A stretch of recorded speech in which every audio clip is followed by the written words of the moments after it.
Be'ezrat Hashem, dans cette paracha qui s'appelle Chukat, ça va être l'occasion de commencer à rentrer un peu plus aux profondeurs dans certaines notions de la Torah. De toutes les façons, il faut que vous le sachiez tous, que incessamment arrive le Mashiach, on commencera à regarder la Torah sous sa forme d'origine, avant qu'elle revêtisse ce vêtement qui est de ces histoires, mais avec ses secrets, son côté, et étudier une Torah bien sûr beaucoup plus profonde. Et là, ça va être l'occasion de comprendre un peu mieux les choses. Et d'autant plus que cette paracha commence avant tout à parler de ce qu'on appelle la para adouma, la vache rousse. Et avant de vous expliquer un peu le sujet, on sait que même Shlomo n'aurait pas compris la profondeur. On va voir ce qu'il a voulu dire Shlomo dans sa phrase qu'il a prononcée, qu'on va citer. Mais je voudrais avant tout vous dire ce qu'écrit le Rambam. Le Rambam écrit dans ses lois sur la paradouma, il dit les mots suivants. Vetesha parot adumot na'asu. 9 fois, il y a eu la vache rousse, 9 fois elles ont été faites dans l'histoire, lesquelles, au moment où Moshe Rabbeinu, dans le désert, il y a eu cette loi, il a pris une vache rousse. On va voir tout de suite à quoi ça sert.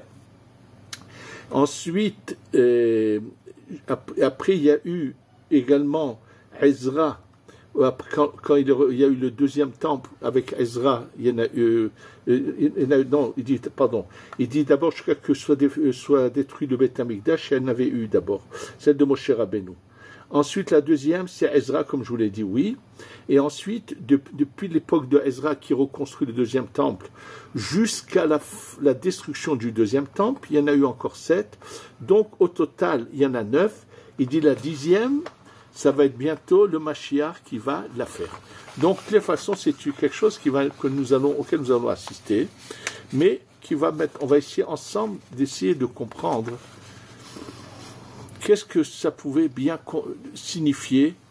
C'est pour que tout celui qui s'est retrouvé dans une pièce où il y avait un mort, ou tout celui qui a touché un mort, c'est-à-dire tout celui qui a eu l'impureté qui lui a été communiquée par un corps qui est mort, parce que ce corps-là, quand il avait une âme en lui, qui était vivant, il n'y avait pas de problème. Dès que l'âme elle sort, les forces du mal s'accumulent dans ce corps, dans un corps juif en particulier. Et là, celui qui est impurifié ne peut plus aller emmener de sacrifice au temple. Il a des problèmes, donc il faut le purifier. Et qu'est-ce qu'on fait? On prend cette vache rousse dont on va parler, qui a ses particularités, qui est vraiment complètement rousse, qu'on n'a jamais fait travailler. On ne va pas l'emmener à l'intérieur du temple, on va lui faire la chérite à la jugulaire à un autre endroit. Ensuite, elle va être brûlée, transformée en cendre. Et après, ces cendres vont être mélangées avec de l'eau et avec des branches d'une certaine plante, le Ezov, avec 3 branches comme ça, on aspergeait sur la personne pendant 7 jours, et le 3e jour, le 7e jour, et la personne devient pure. Alors, bien sûr, ça paraît quelque chose de très, bien sûr, d'incompréhensible, mais on va voir que, attention, c'est pas, si c'est ça la loi, tout le monde est d'accord. Quel était le problème de Shlomo? Et puis c'est marqué que Moshe Rabbeinu savait ce qui était la profondeur de cette loi, mais pas Shlomo Amelech. Mais il a dit une phrase où on va découvrir dans cette phrase qu'en fait, qu'il cache, quel était le vrai problème, mais le définir, le comprendre, ça va nous aider à beaucoup de choses, à comprendre beaucoup de problèmes qui nous arrivent dans la vie, et également, ça va nous aider à comprendre l'erreur de Moshe et Rabbeinu, lorsque Hachem lui dit de parler avec cette roche, et qu'il frappe la roche, et que le Harizal, là la Kabbalah nous dévoile quel était le problème, qu'est-ce qu'il a fait, et c'est lié à cela justement, et c'est dans la même paracha. Alors bien sûr, pour comprendre tout cela, il va falloir que, d'abord, il y a aussi un autre problème, c'est que comment cette loi est mentionnée dans la Torah. Donc ça commence apparemment de manière normale, Vaïdaber Adonai El Moshe Ve'el Aaron les morts. Hachem a parlé avec Moshe et Aaron en leur disant, tout va très bien, il aurait pu directement leur dire, parle au peuple d'Israël et ils doivent t'emmener une paradouma. Or, ça c'est pas comme ça que ça démarre. Zot Chukat HaTorah. Cette loi, c'est la loi de la Torah que Hachem a ordonné en disant. Et il lui dit, donc, il lui avait déjà dit qu'il va lui parler. Donc, qu'est-ce qu'il lui dit dans cette phrase? Et à ce moment-là, il dit, ils prendront une paradouma, et ainsi de suite, toutes les lois qui la concernent. Et là, l'Or HaChaim HaKadosh dit, on n'a trouvé dans aucune autre loi de la Torah où c'est marqué cette phrase, Zot, ça c'est la loi de la Torah. Mais toutes les mitzvot, c'est les lois de la Torah. Pourquoi dans cette loi particulièrement, ça a été mentionné? Ça aussi c'est. Alors, bien sûr, ce qu'il va falloir pour comprendre un peu ce sujet, on va devoir comprendre, il m'arrivait souvent de vous parler de ce qu'on appelle les sphirotes. Les sphirotes, ce sont la lumière divine qui se partage, bien sûr, on va voir comment, apparemment 10, mais d'un autre côté, on va voir qu'il y en a 11. Et juste pour que vous compreniez ce que ça veut dire, sachez qu'à l'époque du Rivache, le Rivache qui était en Espagne et ensuite est arrivé en Algérie, à l'époque de l'Inquisition, dans les écrits du Rivache, il y avait déjà, avait commencé déjà à se répandre de manière plus importante la Kabbalah, puisqu'il y avait eu Rav Moshe de Léon qui était bien avant, qui avait commencé à diffuser les écrits du Zohar qui avaient été trouvés. Et puis, de toute façon, il y a toujours une transmission, mais qui s'est un peu répandue. Et voilà que quelqu'un écrit au Rivache. Il lui dit, mais je ne comprends pas, ces kabbalistes. Ils ont un Dieu ou ils en ont 10? Parce que pour lui, ça veut dire on parle de sphérot, de 10 sphères. Alors, bien sûr, le Rivache a été de manière très intelligente. Il lui a répondu, c'était une image mignonne, mais on va rentrer dans les choses tout de suite. Le Rivache lui dit, quand quelqu'un veut s'adresser au roi pour lui demander une réduction sur les impôts, il va devoir aller vers le ministre des Finances. Quand quelqu'un voudra demander au roi l'autorisation de construire certaines choses, il devra s'adresser au ministre de la construction. Bref, ça veut dire qu'il lui fait comprendre que ce sont comme c'est une lumière qui se départage elle se réhabille dans des apparences pour gérer des différentes choses. Mais on va rentrer nous là-dedans. Alors, en fait, la source de cette notion des sphirotes, c'est la Mishnah qui se trouve dans Pirkei Avot, dans le 5e chapitre de Pirkei Avot. Il est dit la chose suivante. Be'asara ma'amarot nivra ha'olam. Par 10 paroles, le monde a été créé. Alors, je vous dis tout de suite, avec l'explication du Rambam, bien sûr, quand vous prenez le livre de Bereshit, vous disiez Bereshit bara Elohim et hashamayim et haaretz, va'aretz hayata tohu vavohu, vayomer Elohim ye'or vaye'or. Et là, il y a marqué, on parle le mot Bereshit qui démarre tout cela, et c'est marqué, Dieu a dit qu'il est de la lumière et de l'or. Le mot vayomer que Dieu a dit, donc la parole de Dieu, est mentionné 9 fois dans la création de Bereshit. Et la Gemara, bien sûr, dit, mais comment le Mishnah peut dire qu'il y a 10 paroles, il n'y en a que 9? Et la réponse de la Gemara dans Masechet Rosh Hashanah, le mot Bereshit, c'est aussi une parole. Alors, le Rambam nous dit, c'est comme si qu'à la place du mot Bereshit, il y avait marqué le mot Vayomer. Oui, mais c'est comme si que... Mais pourquoi? Alors pourquoi il n'y a pas marqué Vayomer? C'est pour ça qu'on va expliquer ce que cela signifie. Pourquoi cette première parole est sous cette formule de ce mot-là, Bereshit, et les 9 qui suivent ont tout le mot Vayomer, Dieu a dit, c'est-à-dire les paroles de Dieu. Alors, bien sûr que la Mishnah elle-même dit, ça veut dire que le monde a été créé en 10 paroles. Il dit, la Mishnah continue et dit, Vahalo bema'amar echad yachol lehibarot. Le monde aurait pu être créé en une seule parole. Et bien sûr, on nous dit, c'est pour faire punir ceux qui transgressent la Torah, les Rechaim, qui détruisent le monde qui a été créé en 10 paroles, et pour donner une grande récompense aux tzadikim qui font que le monde existe qui a été créé par 10 paroles. Cette image de 10, on la trouve également dans les 10 commandements. On voit que on a souvent cette image de 10. Sachez déjà qu'au niveau du couple, l'homme n'a que 9 sphirot en lui, et en se mariant, il arrive à son complément de 10. La femme est ce qui est appelé la 10e sphira qu'on appelle la malchout.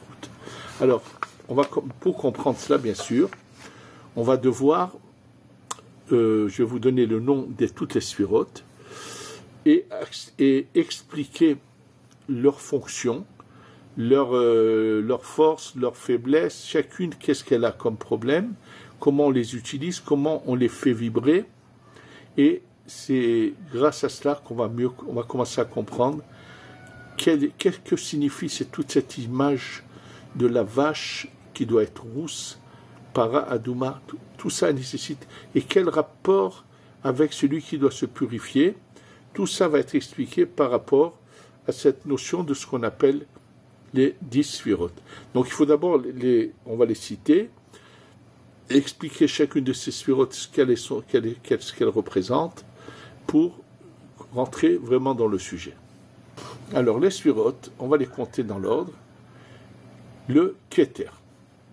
Alors le Keter, si vous regardez une personne, on ne pourrait pas la définir puisqu'elle n'est pas à l'intérieur du corps de la personne, elle est au-dessus de sa tête. Mais je vous dis tout de suite qu'une erreur qu'il ne faudrait surtout pas faire, l'âme de la personne qui se trouve à l'intérieur de son corps, avec y compris le Keter, est composée chez l'homme de 9 sphirotes, et ensuite il y a la 10e qui le complétera, mais l'âme de la personne est partagée en 2 parties. La partie intérieure qu'on appelle le Or Pnimi, et bien au-dessus de la tête, il y a 2 lumières, une au-dessus de l'autre, de 2 niveaux, qu'on appelle le Or Mekif, une lumière qui est extérieure. Sachez que cette lumière qui est extérieure est une lumière protectrice qui se trouve autour du corps, et tout le temps que cette lumière est là présente, la personne est vivante. La lumière qui est à l'intérieur ne pourrait pas tenir s'il n'y avait pas cette lumière extérieure qui la protège.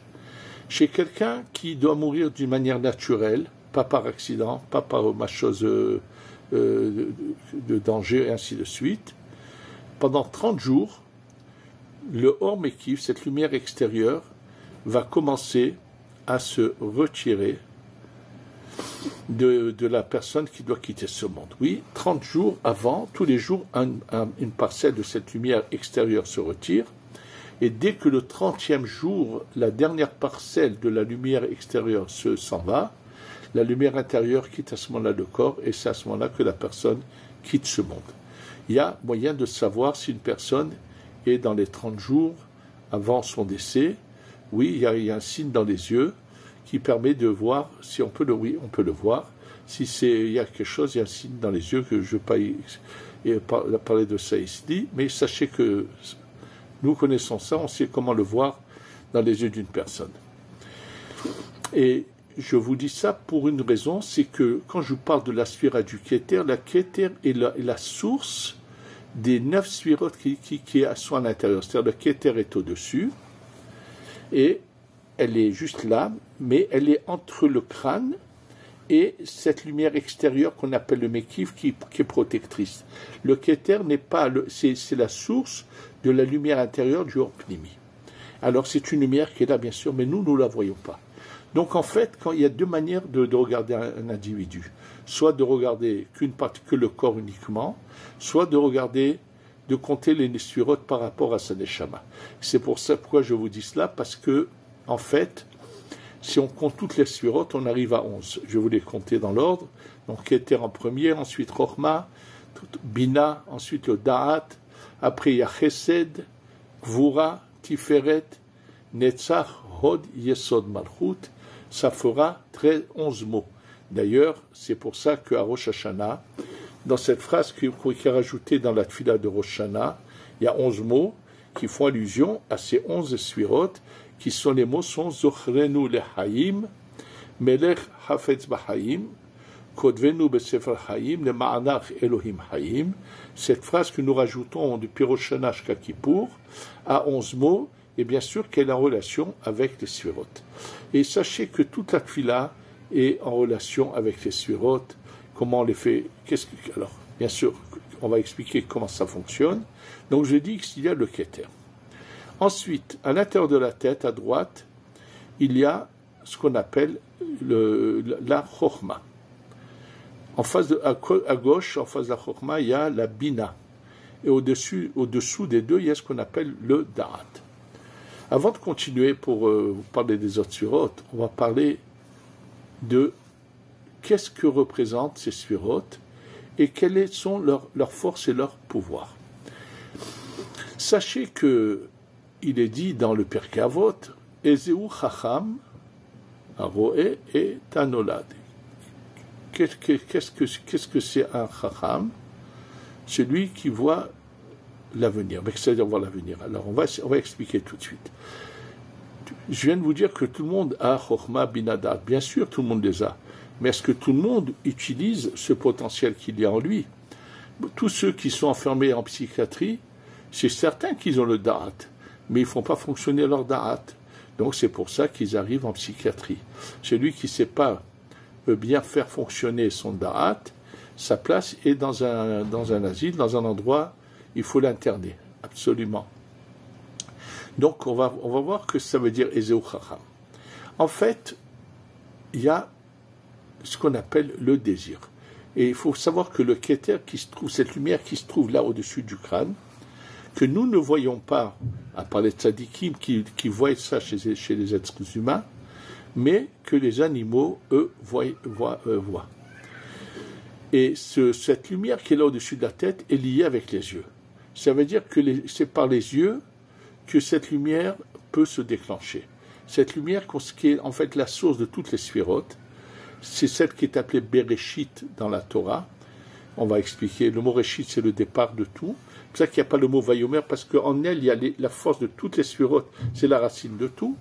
C'est le désir de la personne. Quelqu'un a vu quelque chose et se déclenche un désir. Ça veut dire que les yeux sont liés au Keter.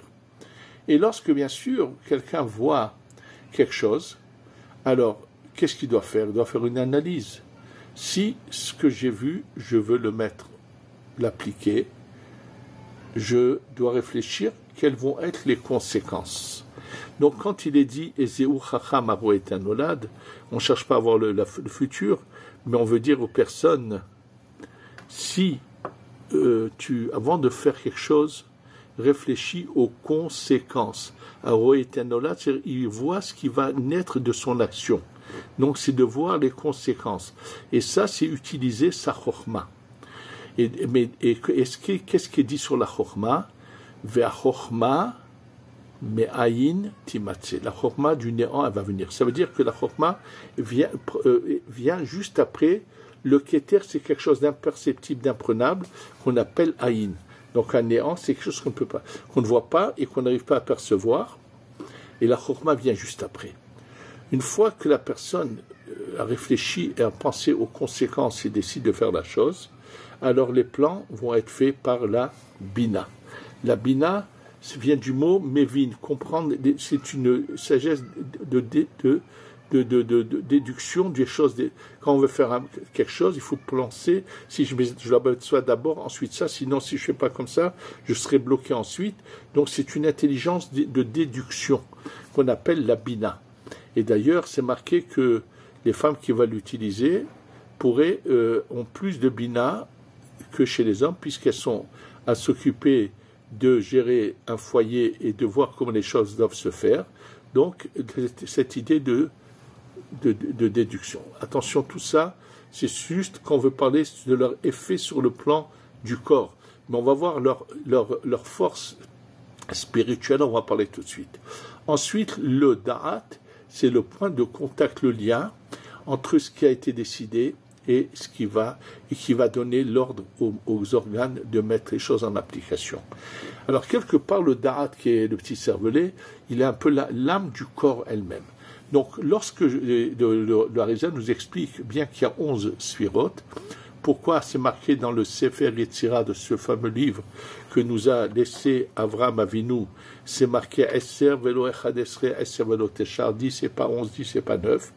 Et alors il explique qu'en réalité, si je regarde l'âme de la personne, je compterai que le Keter, Chochma, Bina, ça veut dire que dans la plume ou dans l'intériorité, je ne vais pas parler du Da'at, je vais compter comme ça. La tête, ce sera Keter, Chochma, Bina 3. Le corps lui-même, Hesed, le bras de droite, Gvura, le bras de gauche. Le buste, c'est Tiferet. Et plus bas, il y a encore 3 sphirotes qui sont Netzach, Hod et Yesod. Je vous dis que dans l'homme, il n'y en a que 9.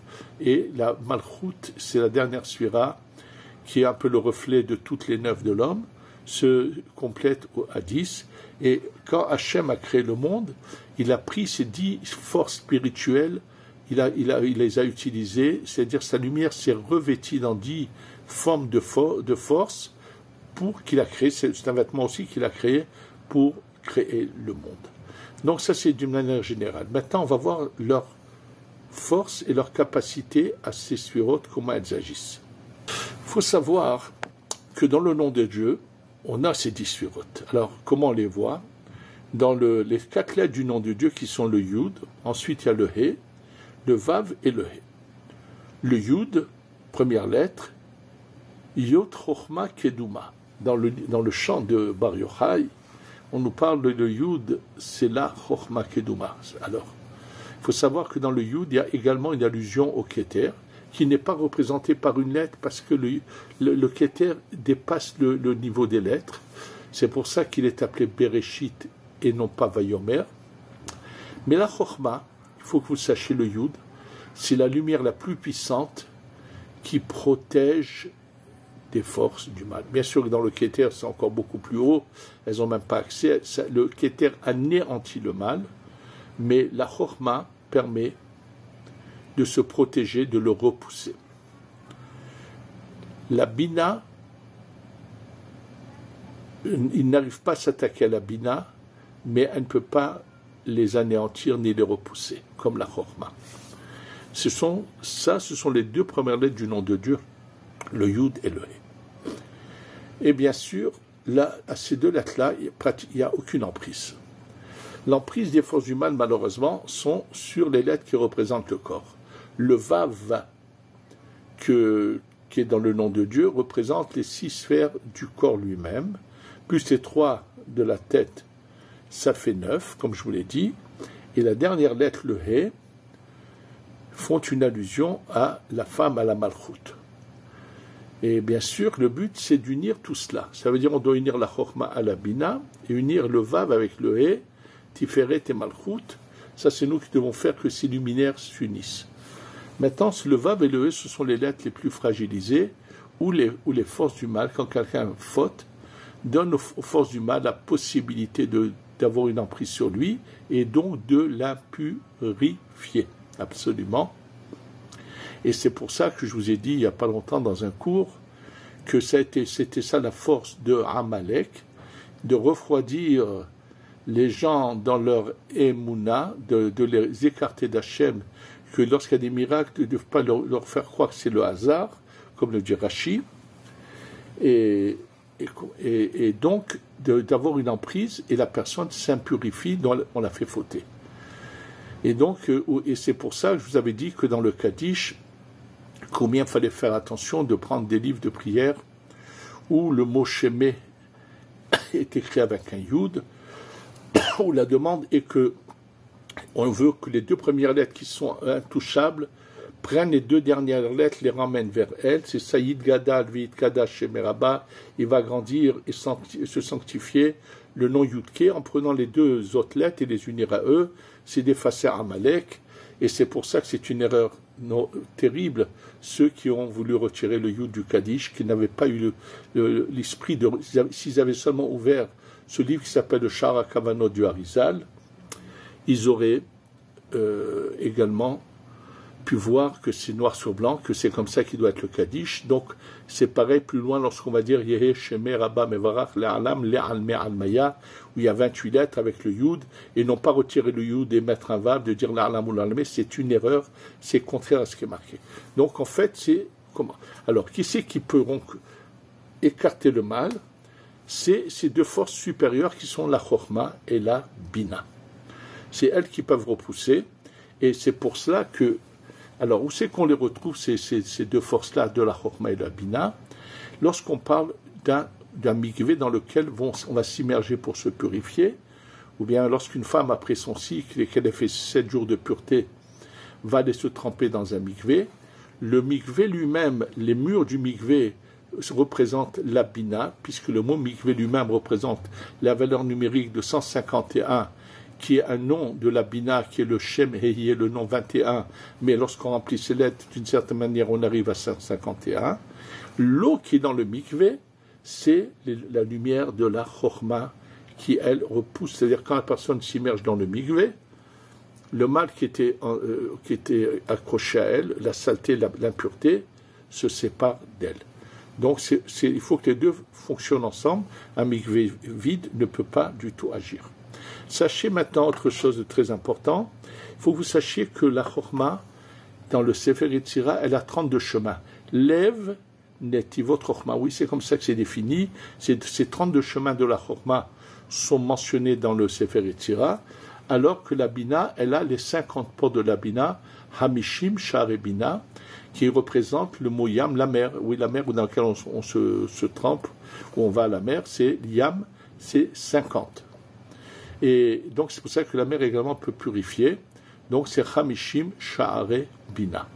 Et comme je viens de vous le dire, un mikvé qui est vide ne peut pas fonctionner.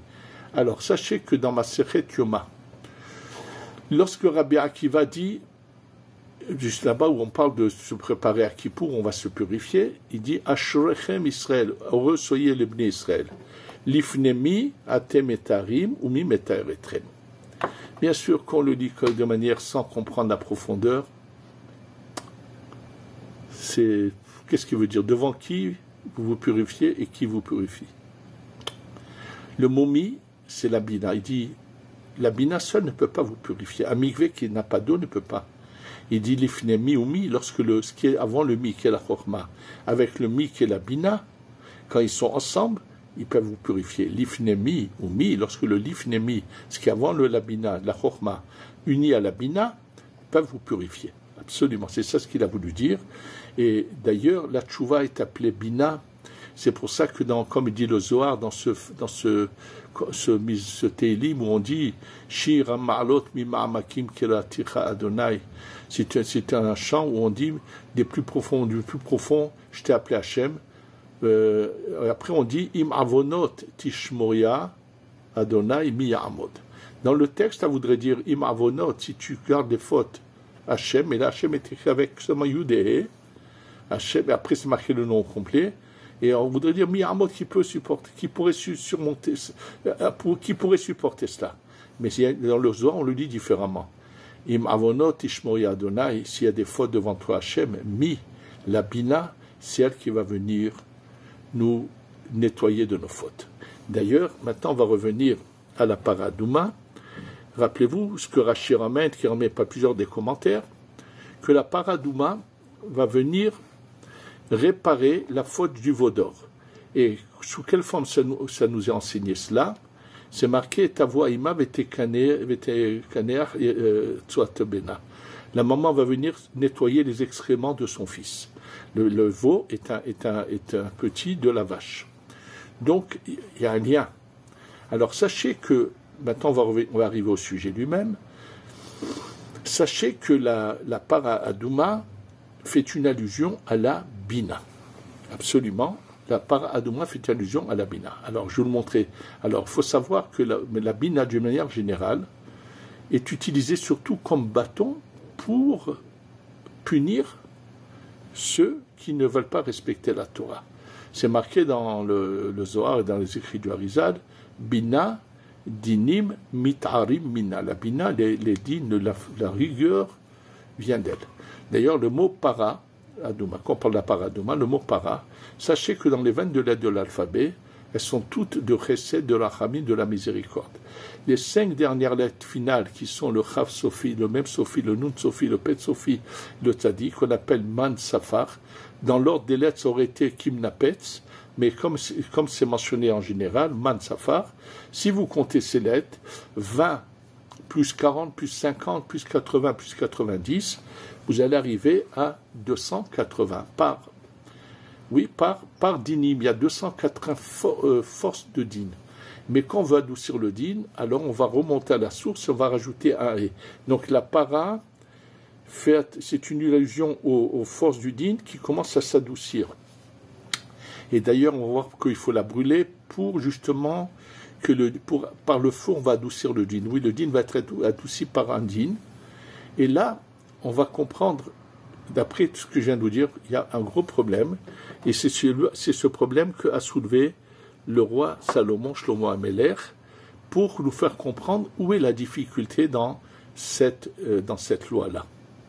Je viens de vous expliquer qu'un mikvé sans eau ne peut pas nous aider.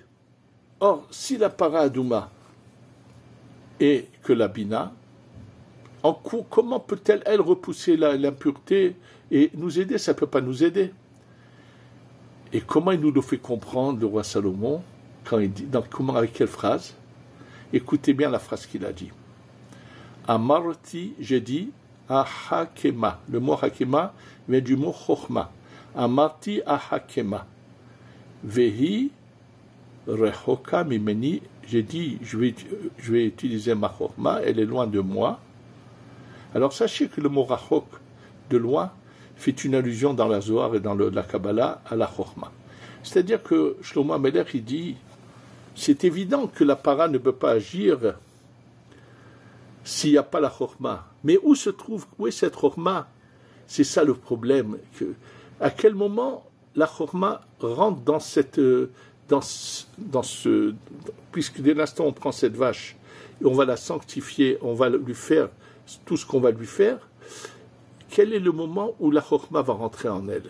Et plus que ça, ceux qui connaissent la Kabbalah savent pertinemment que dans le monde de la Tzimlut, il y a plusieurs niveaux de chokhma. Et la chokhma la plus élevée de la Atzilut, qui est appelée dans la Hydra chokhma setima'a, c'est l'inverse là-bas. Là-bas, c'est la chokhma dans laquelle à l'intérieur se trouve une bina pour comment ça agit? La chokhma veut éjecter le mal, mais il faut un policier le bâton pour les éjecter. Donc la bina est à l'intérieur de la chokhma. Et là, apparemment, il apparaît une image différente, inverse. Et c'est ça le problème qu'on nous fait comprendre Shlomo. Ça ne veut pas dire qu'il connaissait profondément comment fonctionne la paradouma, mais il voyait qu'il y a un problème. Et il ne nous l'a pas tout dévoilé. C'est à quel moment est rentrée la lumière de la chokhma, comment elle agit. Bien sûr, ce sont des détails profonds que Shlomo connaissait, mais sur lesquels il avait une difficulté, certains détails que celui qui la brûle reçoit une certaine impureté. Si à ce moment-là rentre la chokhma, c'est l'inverse qui devrait se passer. Il y a des questions à se poser là-dessus. Maintenant, vous allez comprendre avec cela la suite de l'histoire de lorsque Moshe, au lieu de parler avec la roche, il la frappe. Sachez que nous devons faire des unions là-haut. Mais quand on fait ces unions là-haut, des lumières, on fait en sorte que les forces du mal s'écartent pour pas qu'elles aient une emprise, qu'on n'agisse pas en nourrissant les forces du mal. Alors bien sûr, qu'est-ce qui peut faire là-haut qu'on puisse repousser les forces du mal? C'est lorsque par nos prières, on fait descendre la lumière de la chokhma du plus haut niveau du Ensof, de l'infini, au niveau où des lumières des masculins et féminins doivent s'unir. Et donc, quand on fait venir la lumière de la chokhma, on peut les unir sans qu'il y ait de risque que les forces du mal aient une emprise. L'erreur de Adam Arishon, c'est qu'il a uni là-haut ces lumières avant de faire venir la lumière de la chokhma. Il n'y avait que la bina, et la bina ne les repousse pas, et il a provoqué malheureusement de donner de la force aux forces négatives. C'est pour ça qu'il est dit que s'il avait attendu le Shabbat pour l'union, le Shabbat c'est Kodesh, c'est la chokhma, c'est la sainteté, alors que la bina c'est la pureté, et le Shabbat c'est la sainteté, le Kodesh. Et Moshe Rabbeinu a aussi anticipé les choses. Hachem lui avait dit de parler, la parole, ça veut dire l'union par la bouche. Lorsqu'un couple, avant de s'unir dans le corps, doit s'unir d'abord par le désir, qui est le keter, ensuite par la tête, qui est par la bouche, qui représente la tête. Ça veut dire que ça va dans un ordre, pas comme des animaux, mais avec un désir. Il faut que le désir soit provoqué. Ensuite, une union sainte au niveau de la parole, de la bouche, et après ça arrive vers le corps. Mais bien sûr, pour cela, il faut qu'il y ait de la pureté, pour pas que, si un homme va avec une femme qui est nida, qui n'est pas non mikvé, c'est comme si qu'il faisait venir l'ange du mal, et le faisait pénétrer aussi bien en elle qu'en lui, et tout ce qu'ils font va être avalé par le mal, et ils vont faire naître des choses négatives. Et là, Moshe, qui était pressé de faire cette union, de l'entrée en Eretz Israël, qui n'avait pas eu lieu dans le désert, et Hachem lui avait dit, tu peux commencer à la faire qu'au niveau de la tête, là-bas il n'y aura pas de risque que les forces négatives aient de l'emprise. Et lui était persuadé qu'il pouvait le faire même au niveau du corps, mais il n'avait pas assez de hors de chorma pour protéger, et il y a eu ce qui s'est passé. Et maintenant, avec cela, on va comprendre pourquoi cette loi de la para Aduma est appelée Zot Chukat Torah. La Torah, c'est Naase Venishma, c'est la Chorma et la Bina. Alors au niveau de nos yeux c'est la Chorma, nos oreilles c'est la Bina. Avec nos oreilles on entend, et avec nos yeux on étudie. L'étude et la pratique. Chorma et Bina, c'est ce concept c'est ça la Torah, c'est d'étudier et de pratiquer. C'est pour ça qu'il est dit Zot Chukat Torah. C'est pour ça qu'il est très important de fixer des moments d'étude à la Torah. Et bien sûr, de mettre tout en pratique. Et ensuite, quand on met en pratique, c'est notre corps qui représente les 7 inférieurs qui va recevoir de cette sainteté. En fait, dans la semaine, on aurait dû d'abord avoir 7 jours et ensuite le 8e au-dessus. C'est comme un candélabre de 7 branches, mais en réalité, le candélabre de 7 branches n'est rien du tout. C'est lorsqu'on met au-dessus de l'huile, cette lumière, l'huile qui va brûler, qui est la bina qui va se dévoiler, dans laquelle est cachée la chorma. En fait, le Shabbat qu'on appelle Malchut, c'est pas exact. Le Shabbat, c'est la Bina. Oui. La Malchut est contraire, et la 7e, le plus bas niveau.